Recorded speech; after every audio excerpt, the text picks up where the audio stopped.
Hi viewers, ఇది big breaking. But ముందే అయితే డిఎస్సి ఆస్పిరెంట్స్కి దండం పెట్టి మరీ చెప్తున్నా, ఇది వ్యూస్ కోసం మిమ్మల్ని మీరు సబ్స్క్రైబ్ చేసుకుంటారనో కాదు.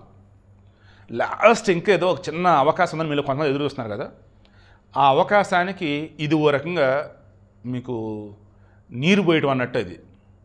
కానీ ఇది నిలుపుకోవాలంటే ఏపీలో ఉన్న ప్రతిపక్ష నాయకుడు జగన్మోహన్ రెడ్డి వల్ల అయింది. ఆయన ఉన్నప్పుడు మెగా డిఎస్సి ఇస్తానని చెప్పేసి 5 సంవత్సరాలు ఇవ్వాలి, రైట్? ఆ తర్వాత చివరిలో డిఎస్సి ఇస్తానని డిఎస్సి అన్నట్టు ఇచ్చి దానికి టైం లేదు, ఏం లేదు, హడావుడైన మూమెంట్లో కోర్టులు ఆపేసి ఆగిపోయాను. కూటమి గవర్నమెంట్ వచ్చింది, డిఎస్సి సంతకన్నారు, ఇవ్వబోతుంటే టెట్ పెట్టారు. ఆ తర్వాత ఎగ్జామ్ ఇవ్వబోతుంటే ఈలోపు ఎస్సీ వర్కర్ అని వచ్చింది. దెన్ ఈలోపు కమిటీ ఫామ్ చేస్తుంటే ముందు డిఎస్70 హడావుడి చేశారు. దీనికి ఏం సిలబస్ ఇచ్చేసి ప్రిపేర్ అవ్వండి, 45 డేస్ లోపల మేము పెట్టేస్తాము అని అన్నారు. అదిగా మళ్ళీ డిలే అవుతుంటే మళ్ళీ ఫిబ్రవరిలో వచ్చేసి రేపు అకాడమిక్ స్టార్ట్ అయ్యేలోపు కంప్లీట్ చేస్తాం ఫిబ్రవరి అసెంబ్లీలో చంద్రబాబు అంటే అప్పుడు కూడా వైసీపీ వాళ్ళు అండ్ మీలో కొంతమంది ఏం చేశారు, సొల్లు కబుర్లు చంద్రబాబు అన్నీ కూడా ఏముండదమ్మా అప్పట్లో పెట్టడం మాద్దాం మీదమ్మా అన్నారు. తీరా వాళ్ళు నోటిఫికేషన్ ఇచ్చేసి ఎగ్జామ్ 40 రోజుల్లో రెడీ అవ్వండి అన్నారు. దాంతో 90 రోజులు ఉండాల్సిందని చెప్పేసి మీరు చాలామంది పెద్ద యుద్ధమే చేశారు. నేను కంటిన్యూగా వీడియో ఇస్తున్న మూమెంట్లో కూడా నేను ఉన్న విషయం చెప్తూ పాసిబిలిటీ ఏముందో చెప్తూ ప్రిపేర్ అవ్వండి బాబు అని చెప్తే నా మీద పడిపోయారు కొంతమంది.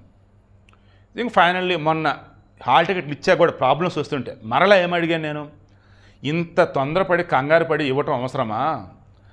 ఆ సెంటర్లో వచ్చేసి చాలా దూరంగా ఇచ్చారు కొంతమందికి వచ్చేటప్పటికేమో టైం లేదు. ఇంకొంతమందికి వచ్చి అసలు వాళ్ళు పెట్టిన పరీక్షలు వచ్చేసి 4-5 పరీక్షలు పెడితే మీరు ఒకటే ఇచ్చారు, 2 ఇచ్చారు, ఎందుకు ఇవన్నీ కూడా అని పోటీ ఇప్పుడన్నా టైం తీసుకోండి, ఏం పర్లేదు, సవ్యంగా పరీక్ష జరపాలని చెప్పేసి మేము టైం తీసుకున్నామని మీరు అనండి, మేము సపోర్ట్ చేస్తామండి, పిల్లలు కూడా సపోర్ట్ చేయని చెప్పేసి వీడియో ఇచ్చాను కదా. అప్పుడు కూడా వైసీపీలు రెస్పాండ్ అవ్వాలి. సిగ్గు శరం బుద్ధి జ్ఞానం లేకుండా మరలా కొంతమంది కింద కామెంట్లు పెడతారు. విధ్వంసం చేసి ఘోరంగా మిమ్మల్ని మోసం చేస్తున్న జగన్మోహన్ రెడ్డికి ఓట్లేస్తామంటున్నారు. ఒక చిన్న కామెంట్స్ అలాంటి డిస్టర్బ్ అవడానికి చిరాకు పడతాను నాకు. అలా మొన్న చాలా కామెంట్లు చూశాను నేను. కూటమి మీద మీకు కోపం ఉంటే మిమ్మల్ని గొర్రెత అనకూడదు, కానీ మీ జీవితాన్ని ఒక రకం నాశనం చేసాడు జగన్మోహన్ రెడ్డి. మళ్ళీ అతనికి ఓట్లేస్తా అంటారేంటి? నేను మొన్న కూడా అదే చెప్పా, ఒరే నాయన కూటమి మీద కోపంతో మీరు జగన్కి ఓటేయడం అంటే ఈక్వల్ టు ఆత్మహత్య బాబు అని చెప్పారు. సో ఇప్పుడు నేను చెప్తున్నా, నిజంగా జగన్మోహన్ రెడ్డి ఇప్పుడు కనుక వచ్చి ఆయన సుప్రీంకోర్టు కనుక వెళ్తే మీరు డిఎస్సి రాసేవాళ్ళంతా పాపం పేద బడుగు బలహీన వర్గాలే, ఒకవేళ ఉన్నత కులం వాళ్ళు, డబ్బు ఉన్న వర్గాల వాళ్ళు ఉన్న వాళ్ళ పని వాళ్ళు చూసుకుంటారు. ఈ కోర్టుల కేసులు వాళ్ళు రారు. సో ఇప్పుడు ఎవరన్నా కానీ ముందుకు రావాలి. ఎందుకు మరలా చెప్తున్నాం బాబు, మీరైతే ఎగ్జామ్ ప్రిపేర్ యాజ్ పర్ షెడ్యూలే. ఎందుకంటే ఈ ముందుకు వచ్చి కేసు వస్తే బ్యాచ్ ఎవరు ఉండరు. ఒకవేళ వస్తే వాళ్ళకున్న పాసిబిలిటీ చెప్తున్నా చూడండి. నీట్ పీజీ ఎగ్జామ్ ఉంది, రేపు 15వ తారీఖు పెట్టాలి. సుప్రీంకోర్టు ఏమందంటే మీరు నీట్ పీజీ ఎగ్జామ్ పెడుతున్నప్పుడు ఒకే షిఫ్ట్లో పెట్టాలి కదా, 2 షిఫ్ట్లు ఏంటి, సరైన సిస్టమ్స్ లేవు, మాకు ల్యాబ్ ఫెసిలిటీస్ లేవు అన్నారు. ఈ డిఎస్సిలో కూడా 1 డిస్ట్రిక్ట్ 1 పేపర్ అని చెప్పేసి నేను అడిగా. నార్మలైజేషన్ వద్దన్నారు అంతా కూడా, 1 డిస్ట్రిక్ట్ 1 పేపర్ పెట్టండి అని అడుగుతున్నారు. పెట్టండి సార్ అన్నప్పుడు నాకు లోకేష్ గారి టీంలో కీలకమైన అధికారి చెప్పింది ఏంటంటే, శివ గారు ఎగ్జామ్ యాక్చువల్లీ మార్చిలో కానీ ఏప్రిల్లో కానీ మేము పెట్టాలండి, అప్పుడు మాకు ఈ ఇంజనీరింగ్ కాలేజ్ యొక్క ల్యాబులు బయట కొన్ని డిసెస్ సెంటర్స్ అవన్నీ మాకు అవైలబుల్గా ఉన్నాయి. సో 1 డిస్ట్రిక్ట్ 1 పేపర్ అప్పుడు సరిపోయిద్దండి అని అప్పుడు నేను అన్నా. కాదండి మొత్తం 13 జిల్లాలు కదా, ఉమ్మడి జిల్లాలు, శ్రీహకులానికి వచ్చేసి ఇదిగో ఈరోజు పెడుతున్నారు, ఓకే, దెన్ ఏం పర్లా 13 జిల్లాలో సెంటర్ అలొకేట్ చేయండి వాళ్ళకి, వాళ్ళు రాసుకొని వస్తారు. అలా నెక్స్ట్ రోజు ఇంకొకరికి, అలా ఒక్కో జిల్లాకి ఒక్కొక్క రోజు పెట్టండి, ఒకే షిఫ్ట్లో పెట్టండి, కాకపోతే స్టేట్ అంతా సెంటర్లో ఇవ్వండి అన్న. అది పాసిబిలిటీ ఉన్న కష్టమండి, బట్ ట్రై చేస్తామని అని చెప్పేసి అన్నా. చివరికి అది కూడా లేదు, 1 డిస్ట్రిక్ట్ 1 పేపర్ కూడా లేదు. సో పాసిబిలిటీ ఏంటి, నీట్ పీజీ ఎగ్జామ్ని సుప్రీంకోర్టు క్యాన్సిల్ చేసి 1 షిఫ్ట్లో పెట్టమని అంటే నేషనల్ బోర్డ్ ఆఫ్ ఎగ్జామినేషన్ వాళ్ళు ఎస్ అని రేపు 15వ తారీఖున పెట్టాల్సిన ఎగ్జామ్ క్యాన్సిల్ చేసి త్వరలో డేట్ ప్రకటిస్తాం, ఒకే షిఫ్ట్లో ఎగ్జామ్ పెడతాం, మేము ట్రై చేస్తామన్నారు. ట్రై చేయడం కదా, ఖచ్చితంగా 1 షిఫ్ట్లో 1 షిఫ్ట్లో పెట్టాలి.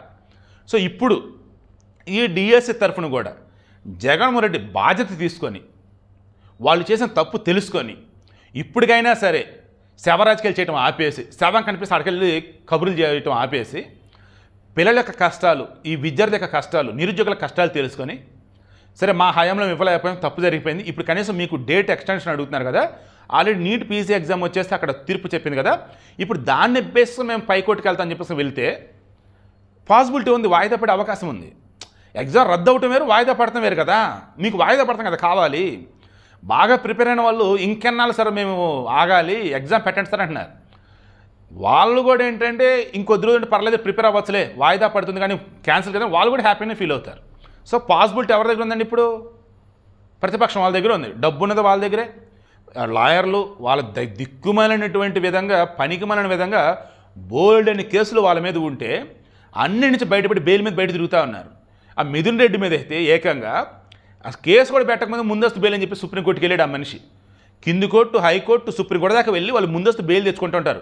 అన్ని సాక్ష్యాలు ఉన్నా కానీ మనల్ని లోపలేస్తారా బాబు అనే విషయం తెలిసినా కానీ బెయిల్ తెచ్చుకొని బయట ఉంటున్నారు. ఎందుకంటే ఆ డబ్బు ఉంది కాబట్టి. పైకోట అన్నప్పుడు ఆ ఫీజులు, ఆ కథలు మొత్తం వేరే ఉండేది.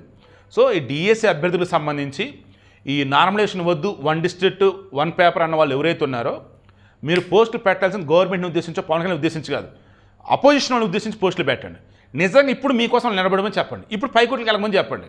ఈలో మీరు మళ్ళీ ప్రిపేర్ అవుతూనే ఉండండి. ఎందుకంటే ఎగ్జామ్ జరగవచ్చు, జరగకపోవచ్చు అన్న వేళ మైండ్లో పెట్టుకోకుండా ఎగ్జామ్ జరిగిద్ది, యాజ్ పర్ షెడ్యూల్ జరిగితే ఎగ్జామ్ రాసేద్దాం, లేదు ఏదన్నా అద్భుతం జరిగి ఎగ్జామ్ పోస్ట్ సూపర్ కదా అని చెప్పేసి అనుకోండి, అంతే. వీడియో వచ్చేసి ఎక్కడ కూడా ఏ ఒక్కరిని కూడా డిస్టర్బ్ చేసే ఉద్దేశం నాకు లేదు, ప్రభుత్వానికి వ్యతిరేకం చేసే ఉద్దేశం అసలు లేదు.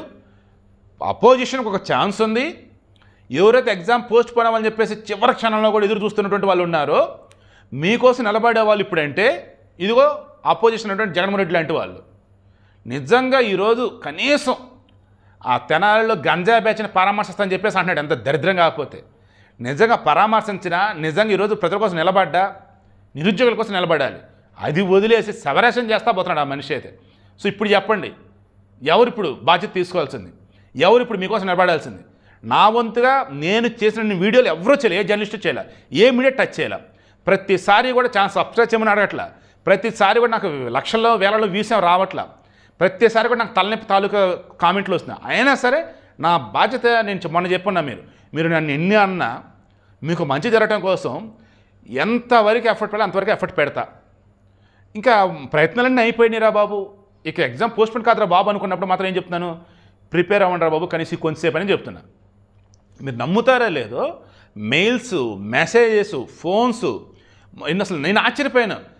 నేను కాల్ సెంటర్ని అడుగుతున్నానా లేదు అన్నప్పుడు ఇక్కడ చొరవ తీసుకున్నా, లేదా ఒక జర్నలిస్ట్ అనిపించింది నాకు. ఎందుకంటే పాపం అంతమంది అన్ని సమస్యలు, ఎందుకంటే వినేవాళ్ళేడు పాపం అసలు. ముందు నా దృష్టికి వచ్చినన్నీ కూడా మొత్తం ఒక వీడియో ఫార్మాట్ చేయటం అన్నది పక్కన పెడితే, మొత్తం దాన్ని పాయింట్స్ వారీగా రాసేసి నారా లోకేష్ రెడ్డి టీంలో కీలకమైన వాళ్ళకి పంపించానమాట. వాళ్ళు మరలా చెక్ చేసుకొని సరి చేశారు వాళ్ళు. సో వీడియోకి ఇంట్రెస్ట్ మీకు అర్థమైంది కదా. ఇప్పుడు ఇది ఎంతమంది షేర్ చేస్తారో చేయండి. నిజంగా ఇప్పుడు మన ఛానల్ వచ్చేసి అన్ని కరెక్ట్గా ఉన్నాయి అనుకుంటే అప్పుడు హ్యాపీగా సబ్స్క్రైబ్ చేసుకోండి. ఈ వీడియోని మాత్రం మ్యాక్సిమం లైక్ చేయండి, మ్యాక్సిమం షేర్ చేయండి. ఎందుకంటే నిజమైన అసలు అపోజిషన్ ఉందా లేదా ఆంధ్రప్రదేశ్లో తెలిసిద్ది, నిరుద్యోగుల పక్షం ఈరోజు ఎవరు నిలబడతారు ఏంటనేది తెలిసిద్ది. చివరి అవకాశం కూడా వీళ్ళకి సద్వినియోగం చేసి పెడతామని చెప్పేసి ఎవరన్నా గొప్ప వాళ్ళు వస్తే అప్పుడు నిజంగానే జరగాల్సినవి కూడా సవ్యంగా జరుగుతాయి.